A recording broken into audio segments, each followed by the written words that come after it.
Welcome everyone to this Let's Play of Kerbal Space Program 1.2.1, also known as Loud and Clear. Now in this episode we are going to be completing a contract that we had from the previous episode, which was to put a satellite in an orbit around the Mun. Now we're in the tracking centre at the moment, just have a look at that proposed orbit, and there are two things worthy of note. Now the first thing is that this is a very inclined orbit, so it's not the usual equatorial orbit that we are used to. But equally, it is a clockwise orbit. Again, we would normally enter into orbit on the right-hand side of the body and go anti-clockwise, so we must ensure we don't get into the habit of doing that for this sort of contract. Now in the previous episode we built ourselves our satellite, launcher and all. So let's head on over to the VAB and just have a quick look at that before we launch it. Now this is the payload that we developed in the previous episode. You can see it here behind this fairing. Now it's called the Soiled Satellite Mark I with launcher, primarily because of the soil moisture sensor that you hear see on the top of our satellite. This is one of the contract requirements, and we'll see that in operation a little bit later. Now we also have our HG5 high gain antenna, which can be used to relay signals back from the Mun to Kerbin via one of the many ground stations that are now available to us. So we'll be seeing how that works. And the rest of the vehicle is relatively standard. We have a mystery goo containment unit for doing a little bit of science, and we also have some 1x6 photovoltaic panels. So, with all of this already set up, I think it's about time we get our mission underway via the launch pad.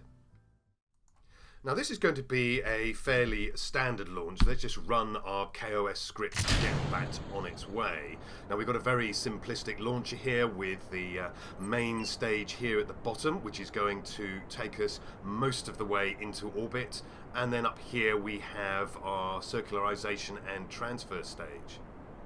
Now before anyone cries foul, yes, I did make a small edit to the craft after the previous episode, which was just to add these parachutes so that stage recovery can at least recover this lower stage.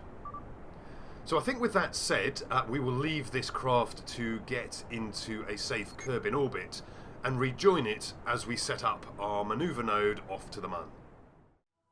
We rejoin our satellite, our soiled satellite, up in a safe orbit around Kerbin. Now I've already deployed all our various deployables, so I think it's about time we just check out our satellite and make sure we understand its functions in loud and clear. Well, we obviously have some solar panels to generate some electric charge, but it's not those we're really interested in.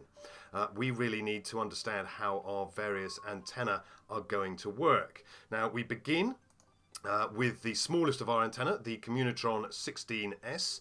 This is an indestructible antenna, so it can be used in atmospheric flight. So it's very good for probes rushing through an atmosphere such as Kerbin or Eve. So that's the Communotron 16S. Next up, we have here, if I can click on it, is the Communotron 16. Now this will snap off if you use it in atmospheric flight, but it's extremely useful for orbital maneuvers, either between satellites or between the satellite you're on and a ground station. So that's very, very handy to have. But the main antenna that we're interested in is this one here on the base of our satellite. This is the HG5 high gain antenna. Now this can be used for two tasks. It can obviously be used for the standard ship-to-ground communications, but it can also be used as a relay, a much longer distance relay. This can be used, for example, in our case, for signals back from the Mun all the way to Kerbin. Now that's the satellite and its antenna. But for those of you who aren't familiar with using loud and clear tools, they come in two parts. So let's have a look at the first, which is up here at the top next to the clock, and this is your display of how much control and signal strength that you're going to have. So this is quite essential to understand. Now, first of all, you have this little probe symbol. This is full probe control when it's green. Now, there is a setting in options that allows you to go into basically hard mode, where if you have no satellite control, then you're basically dead in the water, so to speak. We've left that at default, which is partial probe control with no signal, which allows you to, for example, maximum and minimum throttle, but nothing in between. Most people will be familiar with these little stepped bars, which is the signal strength. We currently have 100% green signal strength back to the KSC at Kerbin. Now, depending on your signal strength, you may or may not be able to transmit science. So we have a little transmit science signal indicator here. And then finally, we have an indicator that we have a direct connection back to the Space Center. So that gives you an idea of exactly where your signal is going and where it will arrive. But that's only one part of the new loud and clear section of tools. So let's go into map view and have a look at the other one. Now in map view, we still do have this little set of icons up here at the top, but we have an additional icon which shows the route that your signal is taking. Now we've got a very simple route at the moment, so it's not much to show, but we will see this in action later. But essentially this current setting shows the path your signal is taking from the craft, the origin, to the target destination, which in this case is Kerbin. So if you have multiple steps, you will see multiple steps here. This little green line will be bouncing between craft and the ground. Now you can also show the vessel links. So again, this shows you all of the links that are available to the craft. They are either coloured green because they are working, they are in range, and the various transmitters are strong enough to both send and receive, but it will be red if they are not. So in this case, I think this is Sun 1 at the other end of this red line, and I think this is the Minmus ground station that we set up in a previous episode, and there is no signal there. So that is the vessel links section. You also have the full network. This shows you a spider's web of green lines between all of those vessels that can actually communicate. So the Minmus station we have, and we also have Sun 1 out here orbiting away from Kerbin. So that is the full network. Obviously we have none, that is switch everything off in terms of display. The network is still working, you just can't see it. And finally we have first hop that shows you the signal from your current craft to its next hop in orbit. Now in this particular case, the first hop is between our soiled satellite and a ground station that is based here. And that brings up two other settings that you'll find in the options menu. The first of those is to switch off ground stations, and the second is to make it a little harder for signals to go through the ground. So you can set up whether you want to allow the easy route, which I have, which is just to leave it at default basically, which is to leave ground stations on and to leave the ground as not occluding your signal too much. Or you can set it to hard mode if you like, which then means you literally have to have line of sight to your ground stations or you will have no signal at all. So in this case, the signal appears to be penetrating the ground. But with that said, we really need to be cracking on with our mission. So let's go back to the CommNet path option. We'll leave it to that visualization and set up our maneuver that's going to take us out to the Mun. Now need to set that up roughly as the Mun is coming over the horizon. So let's add a maneuver here. We have the precise maneuver tool. This is now in beta, so we can either pull on these handles here, or most often it's a little more convenient to pull on these ones. And let's just extend our orbit out. There we go. We can start to see the closest approach markers. And see if we can get ourselves an encounter. So do we need to go forward, back? Let's have a look. Looks like we need to...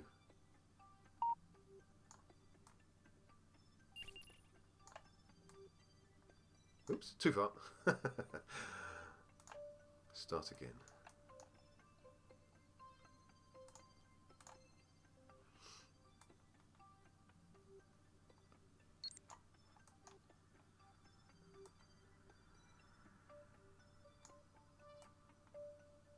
Oops. There we go. That's better.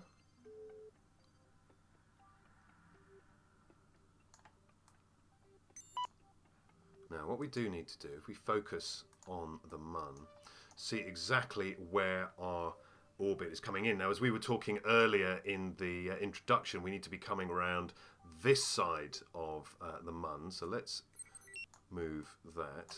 There we go. Move it much further around in this direction. Right, there we go. So we're now coming around the correct side of the Mun. I resisted saying the right side of the Mun because that's exactly what we're not doing. So we need to come a little bit further out, because the nearer we can get this intersection, the less changes we are going to have to do later. So let's just make sure that's pretty good. We'll have to sort out the inclination on arrival. So I think what we'll do is we will execute this maneuver. We'll probably have to do an adjustment maneuver on approach, so we'll do that as well. Let's just remove, there we go, just remove our precise maneuver display. There we go. Go back to our craft, get it orientated correctly, just as we move into shadow.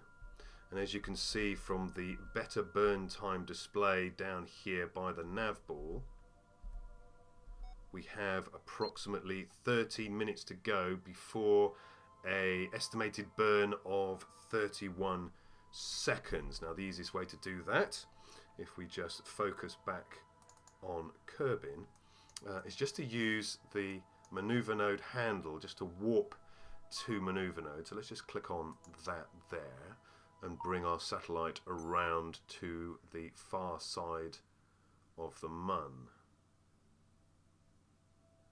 So there we go, we've got 3 minutes to go. Let's get up our KOS window and run our node script. There we go. Now we're already pre-aligned, just overcomes slight problem with KOS being a little over eager when aligning. So this is an estimated burn of 31 seconds. We will go into lock alignment mode at 1 minute and 18. So let's just use the magic of time warp to bring us around. So there's 2 minutes, 1 minute 30. So let's lock alignment. There we go, it's all locked. So waiting for burn at T-minus 18. So we've got about 15 seconds still to go. So again, I'll say 1 minute 15. There we go, so we're down to 23 seconds to go. We've locked our alignment, so we will watch our, there we go, so there it's starting to extend our orbit as it's executing the node.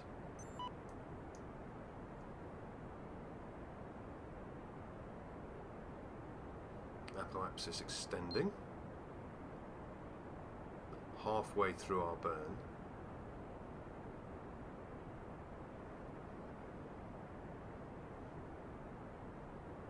Almost complete. Minor mistake. I suspect we've just run out of fuel. Now that's one of the things I haven't done in my... Let's have a look.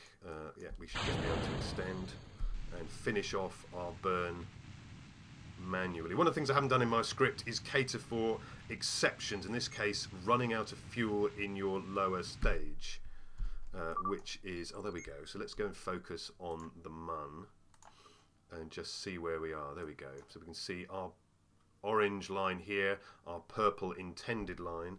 So let's just, I think we've just over, yeah, I think we've just gone a little bit over. Well, I did say we were probably going to need to do some adjustments, slightly large adjustments, about about 400,000 meters periapsis change.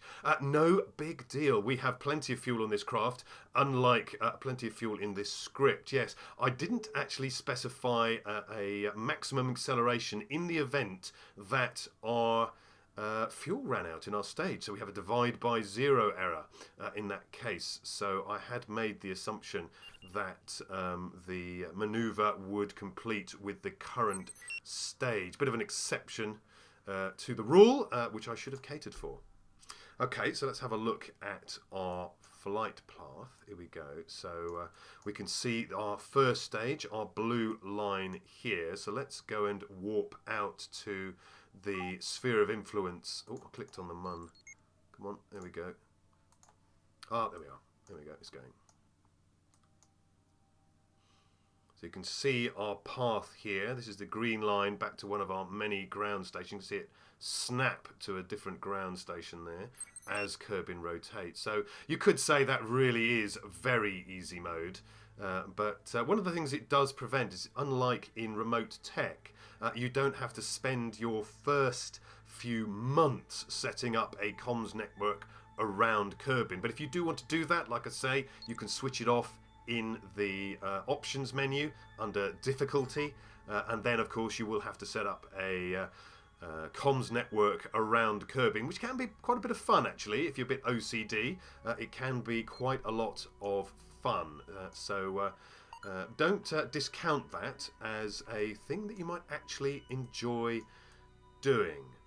Right, now we have to bring our orbit in slightly to, as best possible, meet up with the intended orbit. So let's put ourselves down another maneuver, not a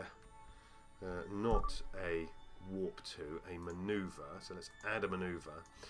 And what we need to do here is bring ourselves in. I don't know if this is going to be the... could probably do better. Let's bring our maneuver panel up. There we go. We could probably do better. There we go. Put 0 in there for now. Oop. 0. There we go. Put 0 in. We might do better, seeing as we have to slow down anyway.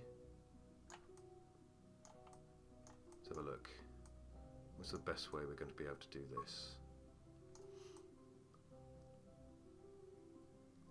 I'll tell you what we'll do. Let's just get ourselves into an orbit.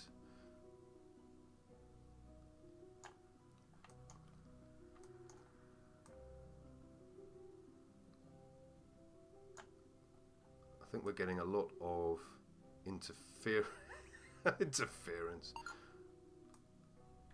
There we go.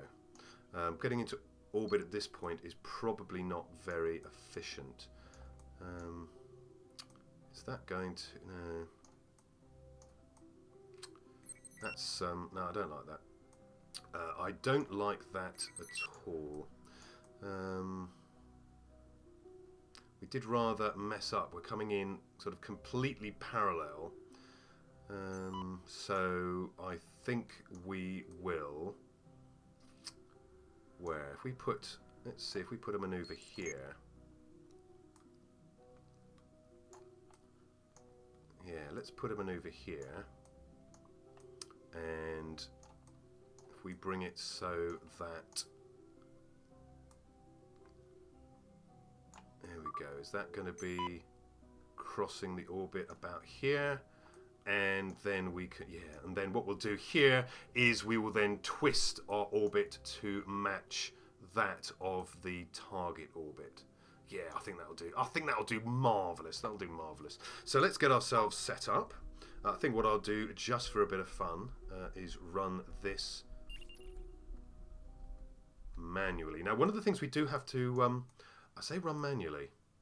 I am a little bit concerned, actually. And this is one of the things you do have to worry about. This is where the CommNet is really going to have an effect. Because if we run this maneuver here... we might not have a signal back to Kerbin. We may be in the Mun's shadow. So I am tempted to move this a little bit back this way. It hasn't really changed our manoeuvre that much.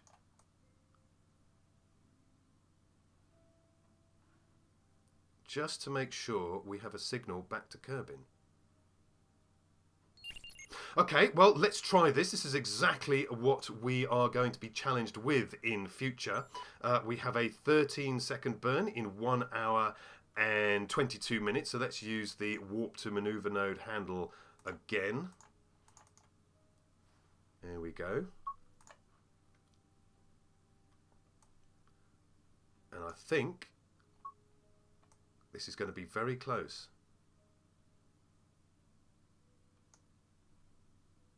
This is going to be very, very close. So close, in fact, I think I'm going to burn now.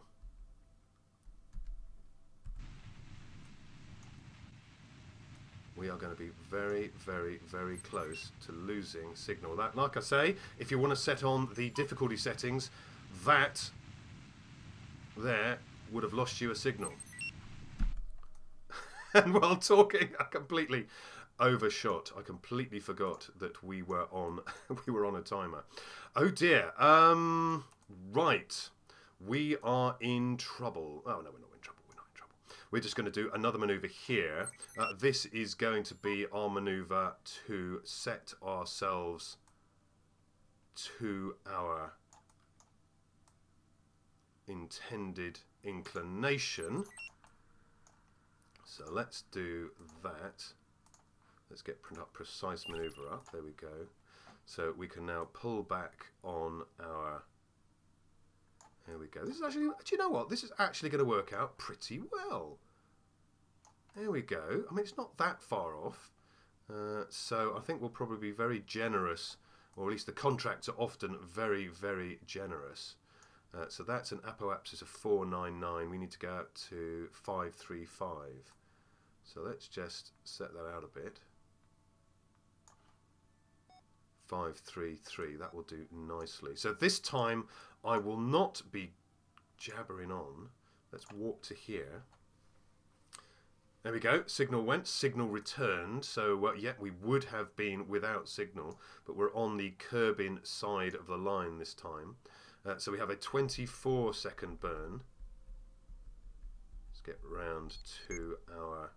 There we go, get round to our node. So we have a 24-second burn in 2 minutes and 50-odd seconds.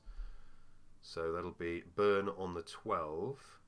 So I'm just going to use the miracle of time warp to bring us round to 12 seconds. Let's not overshoot this time. So there we go, 27 seconds. So let's get ourselves ready. You can see we have a nice strong signal there, back to Kerbin. At 17 seconds. So there we go, let's burn our manoeuvre, bringing us back into our intended orbit. So we're about halfway through now. See the orbit twisting away. This is a bit inefficient, I must admit. But we have plenty of delta V, he hopes. There we go. Let's delete that. So that's close-ish. It wasn't done exactly on the descending or ascending node, so we will have to correct that. So let's do that here. So we can fix both the orbit and the inclination at this point. So we're just going to have to push ourselves out a little. We're just going to have to change our inclination. There we go. So that looks like a good inclination. We can... which way are we going? We need to move our orbit around. There we go. So that looks pretty close. I reckon if we just pull back a little bit here, look at that. That actually worked out pretty well. So we've got 86 meters per second to go.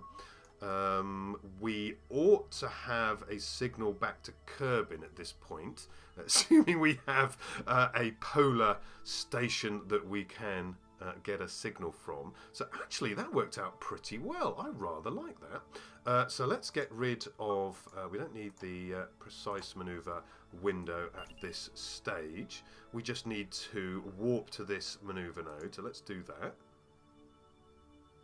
Did I move? I moved past the maneuver node. Was I actually past the maneuver? That's odd. Oh, I know what I've done. I've put the maneuver on our expected path, not on our actual path. Oh dear. So let's maneuver that and put it here, not on there. That'll. Oh dear, I wonder why that turned out so well. So let's just try that again. It should be a very similar maneuver, so we should still be able to set this up. It's actually further around the orbit, so we shouldn't have to worry too much about being out of signal range. So that shouldn't be a problem. So let's pull this orbit across. There we go. There we go. That should be... I think that'll work. That's almost as good as the one we had set up a few seconds ago. That's fine. Right, so we have 2 hours and 20 minutes to this 4-second burn. So let's get ourselves aligned. Get ourselves aligned. And then warp to this maneuver node. There we go. So there we go. 9, 8, 7, 6, 5, 4... and 3 minutes to go to our maneuver node. Now we have no problem with the signal back to Kerbin this time. Oh dear. Right, so let's get ready to maneuver. Let's stop laughing. Let's get ready to maneuver. We've got 4-second burn, so we'll be going on the 2. So let's warp forward. And we've got, there we go, 2 minutes and 30. 2 minutes. 1 minute and 30. 1 minute 10. Below a minute now. 20 seconds. And you can see we've got a nice counter with better burn time that gives you an idea about when to start and when to stop. So that's very handy. Right, let's get our contract up. Oh look, what have we got here? Is that probably going to be our recovery? Where are we going? I want to get rid of... Here we go. Get rid of that display. This is probably going to be, yeah, the stage recovery for our soiled satellite, so we can get rid of that. So let's just get our contract up. Where's the contract window? Oh, there we go. So we built our new unmanned satellite. We have reached, or we have not reached, the designated orbit around with minimum deviation. So we are slightly still too far off, but we do have the accelerometer, mystery goo, soil moisture sensor, as we know, and we have to maintain stability for 10 seconds. Well, maintaining stability is relatively straightforward. Getting the orbit right apparently isn't, but I suspect that's because our periapsis is still quite a way off. It's still 20,000 meters off. So let us have a look. You see, if we take that away, you can still see we were a little bit short. So what we're going to do is do another final adjustment here and just push our orbit out just so it better meets up with the intended orbit. So just pull it out. There we go. So you can see our periapsis should now be meeting up almost exactly. Let's see if we can pull it over. Wrong way. There we go. Our apoapsis should be meeting up here, although it's not quite far enough out. It's the orange dotted line. So maybe one tiny, look at this, less than a second burn. So what we're going to do is we're going to pop out of map mode. We spent rather a long time in map mode right now. So let's just see if we can get a quick picture of our satellite here around the Mun. Send that back to Gene just to prove we were really here. And what I'm going to do for these very, very small maneuvers is just reduce the thrust limiter. This makes your burn a little bit longer and easier to manage. You see, better burn time has already recalculated that this is now a 2-second burn. So better burn time is certainly a good addition to your mod arsenal. So let's get ourselves lined up. There we go. We can see the effect of our inclined orbit that we are in, rather than our usual equatorial orbit. So let's just go back into map mode, and now this is going to prove quite difficult because if you click on two handles right close to each other, you may end up clicking on the apoapsis handle, not the maneuver handle. So let's click the maneuver handle. There we go. So we should be slowing down now. There we go, slowing down. 3 minutes to go to our 2-second burn. So let's just finish off that approach. Now, it probably would have been okay to go to our apoapsis because that's a few seconds ahead of our actual maneuver. So that probably would have proved okay. So we've got 30 seconds to go for our 2-second burn. There we go. So we're all lined up. So I'm just going to feather this out.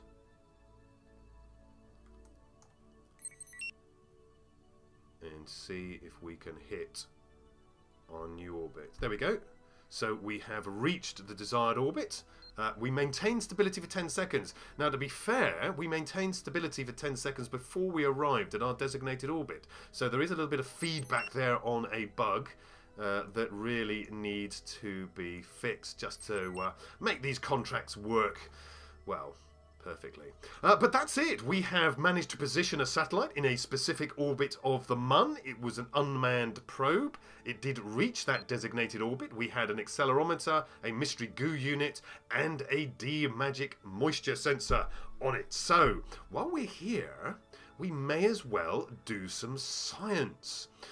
We have probe control, strong signal, and we can transmit data, so we may as well do it. So let's toggle this array, this rather oversized array for monitoring soil moisture.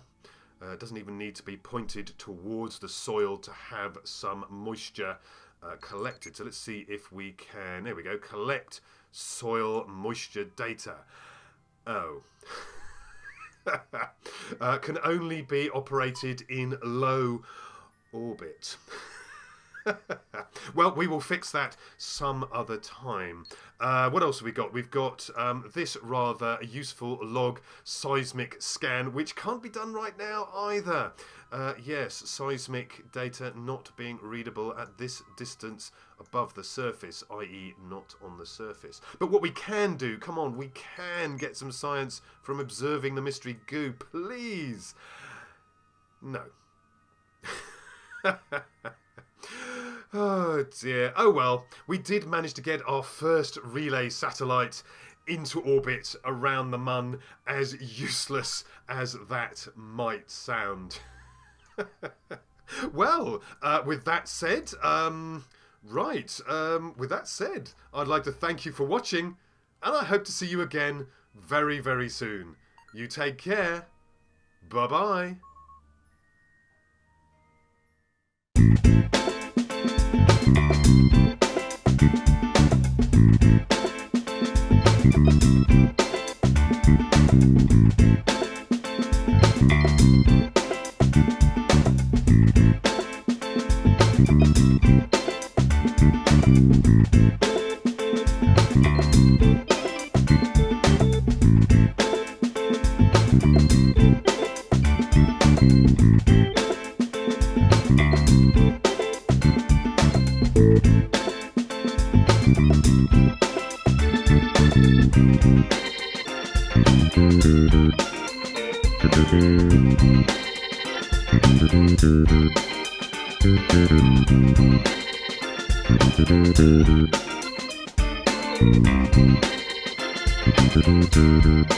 Thank you.